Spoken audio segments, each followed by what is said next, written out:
Assalamualaikum warahmatullahi wabarakatuh. Halo teman-teman semua, selamat datang kembali di YouTube channel Bidan Pintar. Kali ini spesial banget nih karena kita bakal ngebahas tentang soal-soal SKD terbaru untuk semua jurusan ya. Tentunya kali ini kita bakal bahas nih tentang soal-soal TWK penalaran terbaru berdasarkan tes asli atau FR tahun 2023. Kita langsung aja untuk pembahasan soalnya. Soal yang pertama, seorang pengguna aplikasi ojek online dilaporkan ke pihak kepolisian karena mengucapkan kata-kata kasar kepada pengemudi ojek online. Hal ini bermula saat Ali sebagai pengguna aplikasi memesan makanan lewat aplikasi online. Namun, Sugeng, sang pengemudi, telat mengantarkan makanan tersebut karena terjebak macet.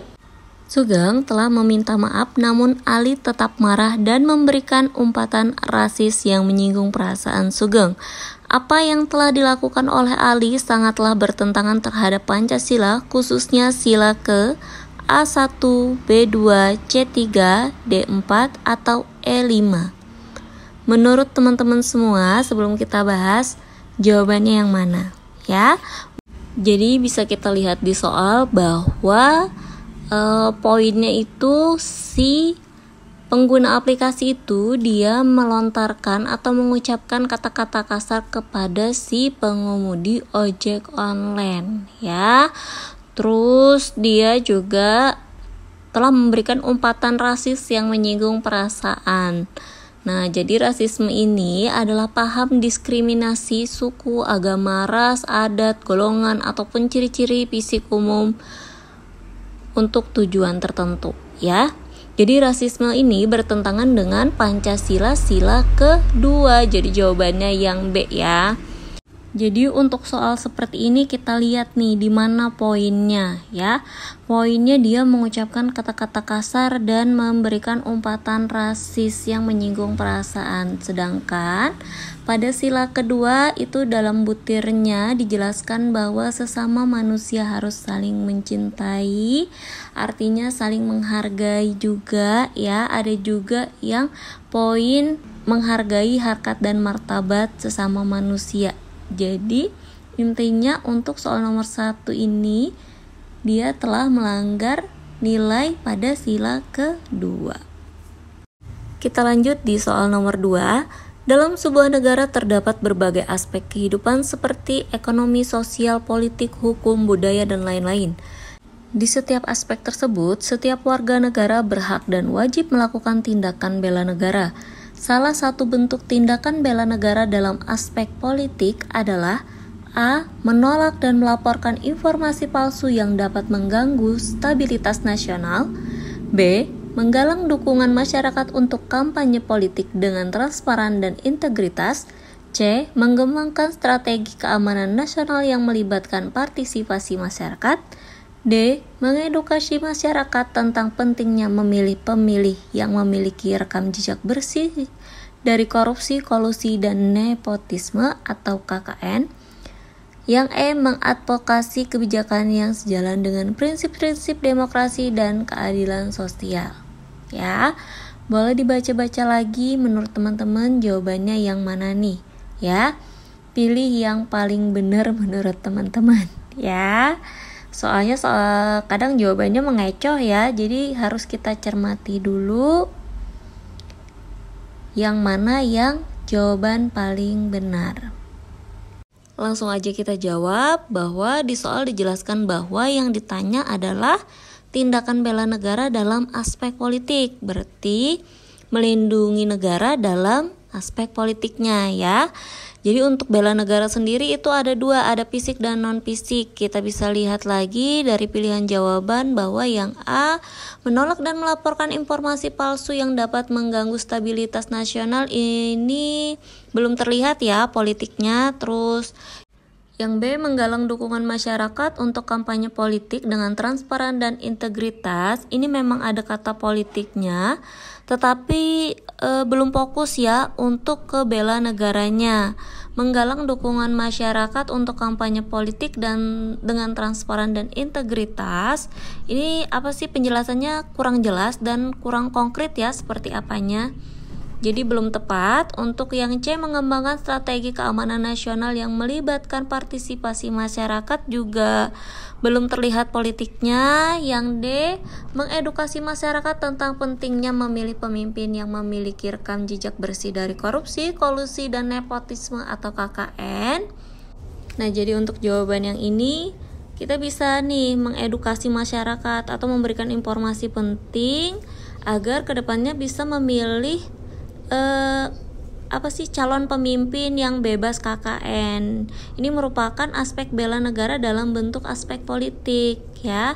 Jadi kita bakal melindungi ancaman dari KKN tadi ya, karena korupsi, kolusi, dan nepotisme akan mengancam negara kita ya ke depannya.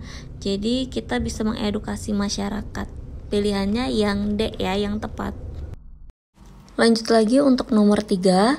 Tahun 2023 kemarin kita dihebohkan dengan kasus penganiayaan anak SMA bernama David oleh anak pejabat yang bernama Mario Dandi.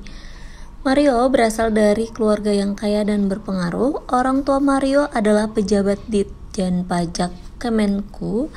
Tidak hanya itu, Mario kerap kali memamerkan harta kekayaan di media sosial. Penganiayaan yang dilakukan oleh Mario menyebabkan siswa SMA tersebut terbaring koma di rumah sakit. Dan kasusnya mencuat ke publik karena teman Mario mengunggah video penganiayaan tersebut di media sosial. Pada video tersebut terlihat Mario menganiaya David tanpa ampun. Mario mengatakan tidak takut apabila video tersebut disebarkan. Dari kasus tersebut, perilaku Mario tidak mencerminkan perilaku Pancasila pada sila A ke-1, B 2, C 3, D 4, atau E sila ke-5.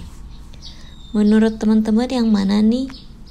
Boleh dijawab dulu ya, habis ini kita bahas.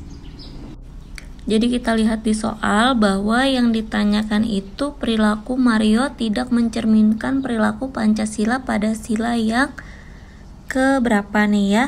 Jadi intinya perilaku Mario Dandi yang diperbincangkan. Jadi kita harus fokus ke permasalahannya nih teman-teman ya. Nah, biasanya ada 2 dilema kalau kita dihadapkan pada soal kasus seperti ini, antara sila kedua dan sila ke-5 ya. Kenapa sila ke-5? Karena nih ada juga dijelaskan bahwa ada perilaku bermewah-mewah dan sombong. Mario berasal dari keluarga kaya dan berpengaruh, orang tuanya Ditjen Pajak, terus sering memamerkan harta kekayaannya di media sosial. Jadi ada kesannya hidup bermewah-mewah yang berarti melanggar sila ke-5 ya. Tetapi jawabannya yang mana? Jawabannya yang B ya, sila yang kedua. Karena kita fokus ke soalnya lagi, bahwa yang diperbincangkan kita lihat di kalimat pertamanya nih ya. Pada tahun 2023 kita dihebohkan dengan berita penganiayaan ya. Jadi lebih ditekankan bahwa fokusnya ini di berita penganiayaan ya. Untuk yang hidup bermewah-mewah tadi itu cuma sebagai kalimat pelengkapnya. Jadi inti di soal itu ke penganiayaannya nih ya, bahwa penganiayaan itu melanggar sila kedua ya, yang artinya tidak memanusiakan manusia ya.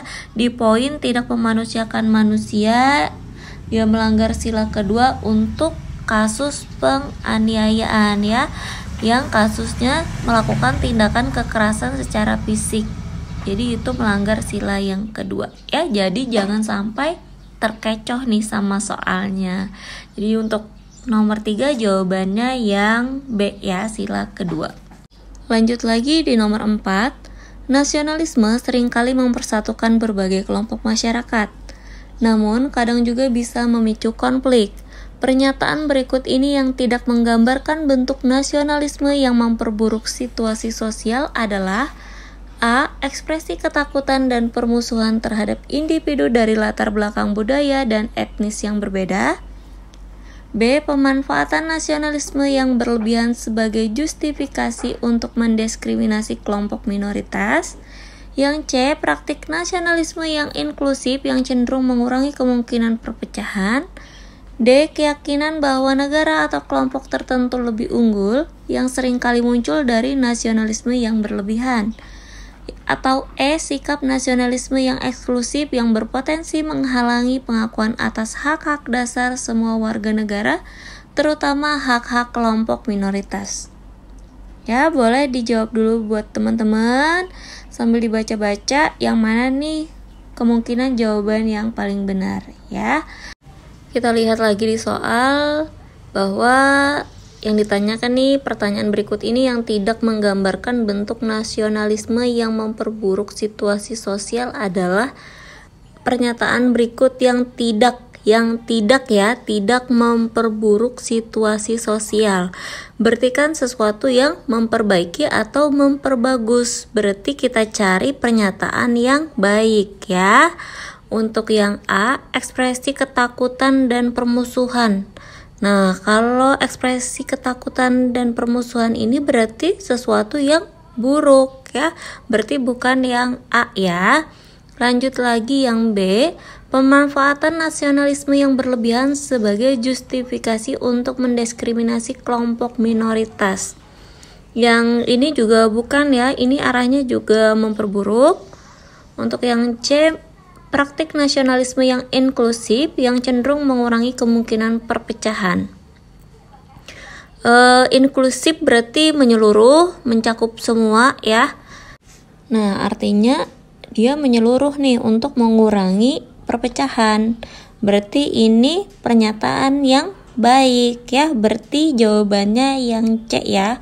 Kalau yang D, keyakinan bahwa negara atau kelompok tertentu lebih unggul yang seringkali muncul dari nasionalisme yang berlebihan, ini juga bukan ya. Konotasinya masih kurang baik. Untuk yang E, sikap nasionalisme yang eksklusif yang berpotensi menghalangi pengakuan atas hak-hak dasar semua warga negara, terutama hak-hak kelompok minoritas. Ini juga bukan ya, ini memperburuk juga ya. Jadi untuk jawabannya yang paling benar adalah yang C. Jadi nasionalisme mencerminkan perasaan patriotisme dan cinta tanah air yang muncul secara spontan dalam diri masing-masing individu. Rasa nasionalisme ini harus menyadarkan setiap warga, terutama di negara kita ya, akan keragaman seperti Indonesia. Tentang pentingnya menghargai dan mengakui perbedaan, dalam konteks ini, bentuk nasionalisme yang tidak memperburuk situasi adalah yang inklusif, yang secara aktif menghindari fragmentasi sosial dan memfasilitasi pemahaman serta toleransi lintas budaya. Lanjut lagi di soal nomor 5, Indonesia adalah negara yang mempunyai karakteristik beragam kebudayaan. Hal ini menjadi kelebihan tetapi dapat pula menjadi sebuah kekurangan. Perbedaan yang sangat beragam membuat Indonesia rentan akan ancaman perpecahan di bidang sosial budaya. Peran nasionalisme dalam menghadapi hal tersebut adalah A. Bersikap objektif dan tidak terlibat dalam masalah politik negara. B. Menerapkan nilai sila ketiga dalam kehidupan sehari-hari. Yang C. Menghadiri forum lintas agama agar tidak terjadi perpecahan. Yang D. Mengenal berbagai budaya yang ada di masyarakat Indonesia. Atau yang E. Aktif mengikuti kegiatan nasional agar memiliki jiwa nasionalisme yang tinggi. Ya, menurut teman-teman yang mana nih jawaban yang menurut teman-teman paling benar? Jadi kita lihat lagi di soal yang ditanyakan ini, bagaimana peran nasionalisme nih ya agar dapat terhindar dari perpecahan di bidang sosial budaya. Jadi kita lihat lagi dari opsi-opsi jawaban. Untuk yang A, bersikap objektif dan tidak terlibat dalam masalah politik negara. Kalau untuk opsi jawaban yang A ini udah keluar dari konteksnya ya, karena dia tentang politik negara, sedangkan yang kita bahas adalah lebih ke sosial budaya. Politik memang bisa menimbulkan perpecahan, tapi kita fokus lagi ke soal ya. Soal kita fokusnya di bidang sosial budaya. Untuk yang B, menerapkan nilai sila ketiga dalam kehidupan sehari-hari. Boleh. Yang C, menghadiri forum lintas agama agar tidak terjadi perpecahan. Jadi kita juga di sini tidak ngebahas tentang agama ya. Fokus lagi di soal bahwa kita yang kita bahas tentang sosial budaya, dan di soal juga tidak ada menyinggung masalah agama. Jadi yang C juga bukan. Yang D, mengenal berbagai budaya yang ada di masyarakat, juga boleh. Yang E, aktif mengikuti kegiatan nasional agar memiliki jiwa nasionalisme yang tinggi. Jadi untuk yang A sama yang C kita eliminasi dulu. Untuk yang B, D, atau E ini menurut teman ya. Kalau yang B, untuk menerapkan nilai sila ketiga dalam kehidupan sehari-hari, ini artiannya luas banget ya. Kita persempit lagi, kita cari yang mana yang paling benar. Untuk yang E, aktif mengikuti kegiatan nasional agar memiliki jiwa nasionalisme yang tinggi, ini juga belum tepat ya. Yang lebih tepatnya itu mengenal berbagai budaya yang ada di masyarakat Indonesia ya.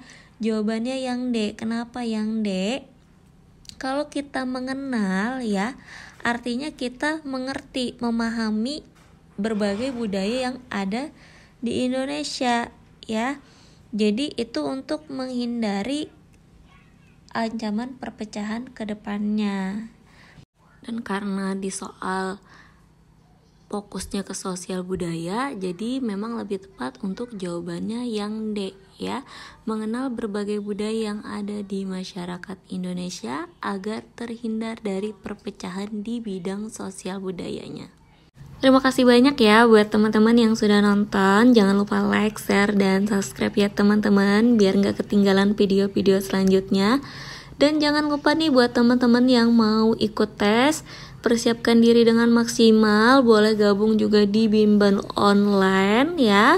Bisa klik di link deskripsi di bawah. Semoga video ini dapat membantu teman-teman ya sebagai referensi belajar ke depannya. Terima kasih. Assalamualaikum warahmatullahi wabarakatuh.